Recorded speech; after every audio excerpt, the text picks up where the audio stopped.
لە دوای 33 ساڵ لە ڕووداوی ئەنفال هێزی پێشمەرگە بێتوانایە لە پاراستنی کوردەکان. بەم ناونیشانە ماڵپەڕی گۆڤاری ناشناڵ ئینتێرێستی ئەمریکی راپۆرتێکی بڵاو کردووەتەوە و شیکردنەوە بۆ دۆخی هێزی پێشمەرگەی کوردستان دەکات. ماڵپەڕەکە نووسیوێتی دوای 33 ساڵ لە پرۆسەی جینۆسایدی ئەنفال لە سەردەستی ڕژێمی لە پێشتری عێراق هێشتا هێزی پێشمەرگە بێتوانایە لە پاراستنی کوردەکان.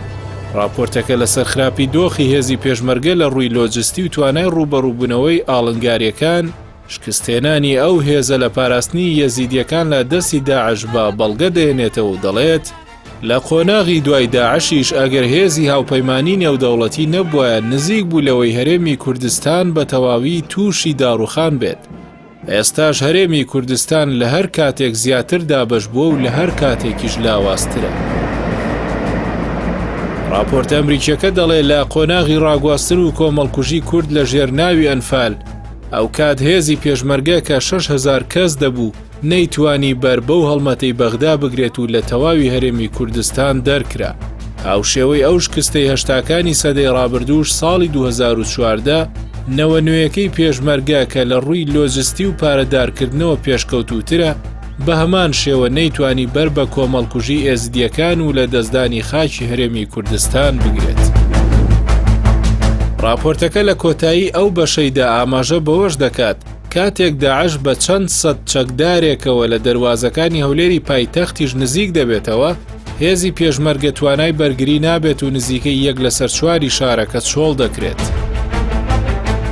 لە بەشێکی دیکەیدا راپۆرتەکە ئاماژە بۆ ڕووداوەکانی ساڵی 2007 دەکات کاتێک هێزەکانی حکومەتی عێراق دەستیان بەسەر شاری کەرکووکی دەوڵەمەند بە نەوت داگرت.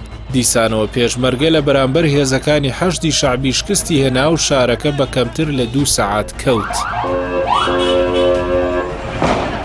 گۆڤاری ناشناڵ ئینتێرێستی ئەمریکی لەبارەی پێکهاتە و پەیکەری دامەزراوەی پێشمەرگەوە نووسیوێتی پێشمەرگە لە ژێردەسەڵاتی وەزارەتی پێشمەرگەدا، بەڵام ئەو وەزارەتە لەو هێزە بەرپرس نییە، بەڵکو پێشمەرگە ملکەچی یەکێتی و پارتیە و ئەوان فەرماندەکانیان بۆ دیاری دەکەن.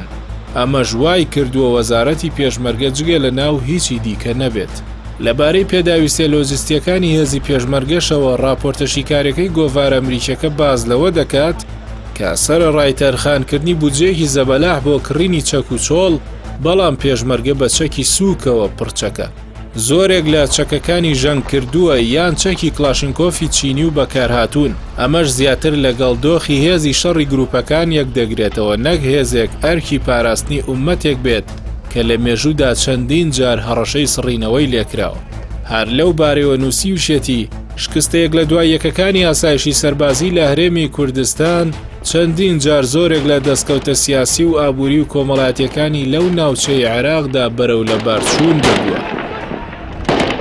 گۆڤاری ناشناڵ ئینتێرێست هۆکاری هەمووەوانی لە پێشتر باسی کردوون بۆ ئەوە دەجێڕێتەوە کە لە هەرێمی کوردستان هێزی پێشمەرگە لە ململانی نێوخۆیی و بۆ پاراستنی حکومڕانی یەکێک لەوی دیکە بەکاردێنرێت. گەندەڵی و بێباکیش بەرامبەر ئەو هێزە وای کردووە بێتوانە بێت لە بەرامبەر هەڕەشە جیاوازەکانی خۆرهەڵاتی ناوەڕاست کە ڕوو لە هەرێم دەکەن.